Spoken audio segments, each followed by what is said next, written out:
So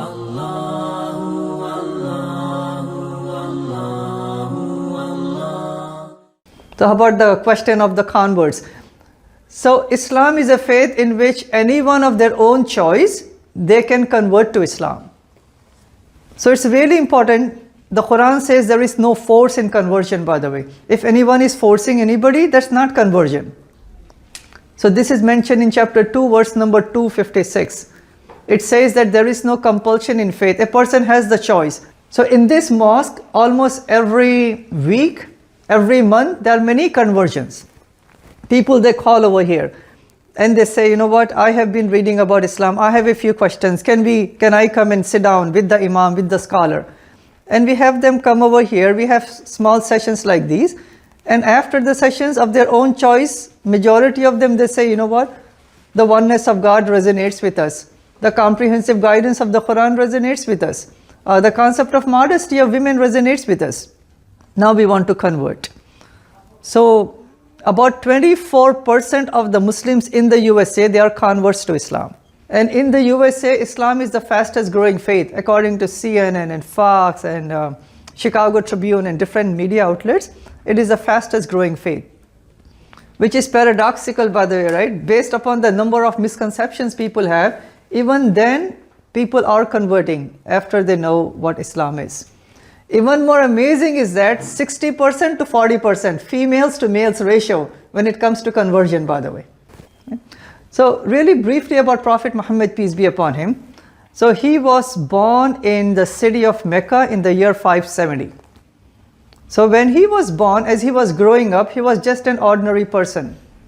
Until the age of 40, that's when Angel Gabriel was sent by God. And that's when he was appointed as a prophet. But before that time, he was still an amazing person, by the way. He was given the title of the most honest and the most truthful person.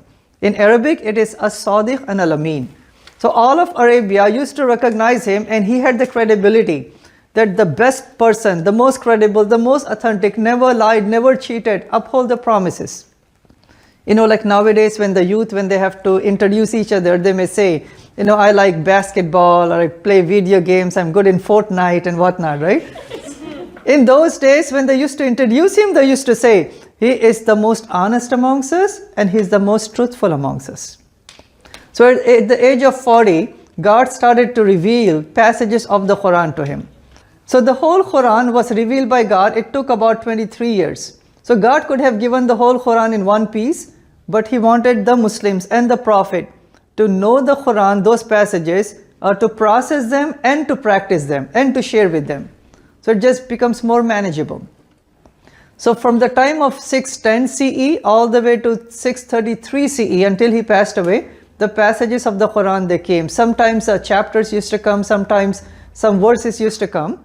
So he memorized the whole thing. He helped his followers memorized it. And they wrote it down in his lifetime, by the way, in different bits and pieces.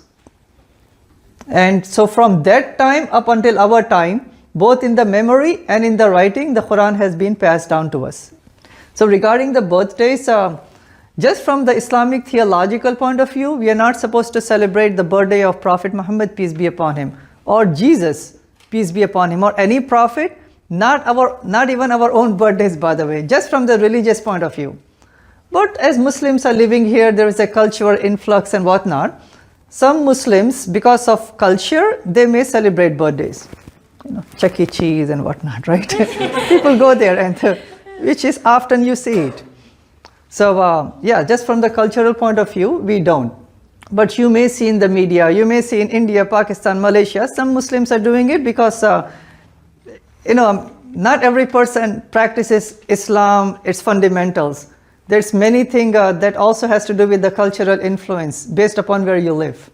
So that's important for us to have a demarcation between the cultural practices from the pure teachings of Islam.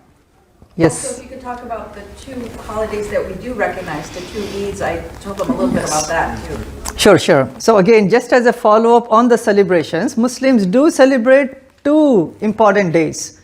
So the very first day comes right after the 29 to 30 days of fasting. So the very next day after the month of fasting is a day of celebration. just to recognize the wonderful blessings that God has given to us in the form of the food and the health and the family and for all of humanity. So that's one celebration. The second celebration is we have also aligns with our Jewish and the Christian friends that has to do with the person of Abraham, peace be upon him. So the story of Abraham and his sacrificial son is also mentioned in the Quran, by the way. So that day in which that happened, Muslims also recognize it and we celebrate it, and we also remember that how we should also sacrifice for God and for humanity to make humanity, better humanity. Okay, who knows the 5 pillars, by the way, the 5 good actions? Anybody? Yes, to testify verbally, believing in our heart and then testifying that I bear witness no other God besides one God, Allah, and I bear witness Muhammad is his messenger. So that's the very first and the most important pillar of Islam. So when a person converts to Islam, we don't have baptism, we don't have dipping in the pool. There's no basement here, by the way. Oh, there is, but we don't have baptism. A person has to recite the testimony of faith, understanding Islam, and then reciting the testimony of faith to formally convert to Islam. Okay, so we have 4 more pillars to go, by the way. Take a guess. Yes, sir. Hajj? So let them know what is Hajj. It's a strange word for them. Oh, I'm sorry. It's a type of pilgrimage to Mecca. There we go. It is a pilgrimage, actually. So once in a lifetime, you guys knew that, right? Okay. So raise your hand next time. So once in a lifetime, a Muslim is obligated to go to Mecca for the pilgrimage. So again, as I mentioned, in Mecca is the first and the oldest house to worship one God. Built by 2 prophets, I mentioned, right? Who were the 2 prophets? Abraham and his oldest son? Yes. So I went for my Hajj, for my pilgrimage, like maybe 6 years ago. Amazing experience, by the way. Just imagine all of Chicago, 3 million people coming together, not speaking the same language, different races and cultures and nationalities, all of us coming together, but when the time for prayer comes, everyone knows how to pray together. There is no translator up there, by the way. Once the call for prayer comes in, everyone stands shoulder to shoulder and we pray exactly the same way, the way that you guys see us over here. So that's the second pillar. 3 more to go. Yes? Is prayer one? Yes, prayer. So praying 5 times a day is, so let's say that's the 3rd pillar. Right? So you have seen the 2nd prayer of the day, by the way, right? 2 more to go. Is there like giving, like charity or something like that? Wonderful, yes. So we are supposed to share 2.5% at least of our share of our saved assets.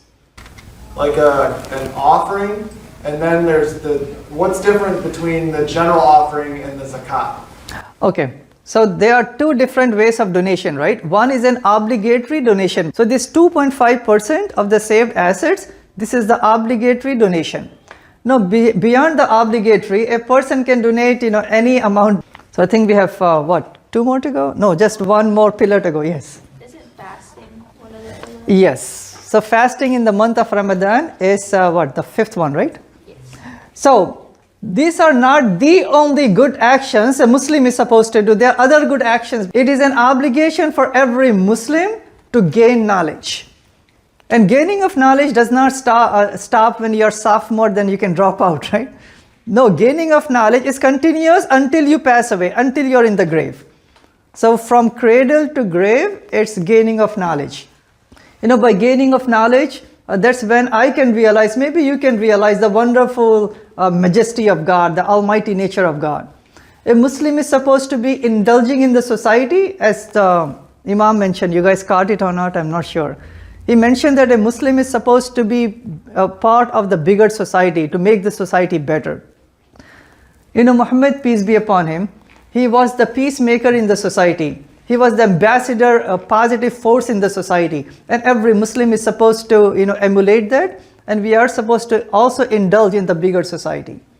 So there are many passages in the Quran that speaks about that how we should enjoin good and forbid evil. If there is some goodness in the society, we should multiply the goodness by joining it.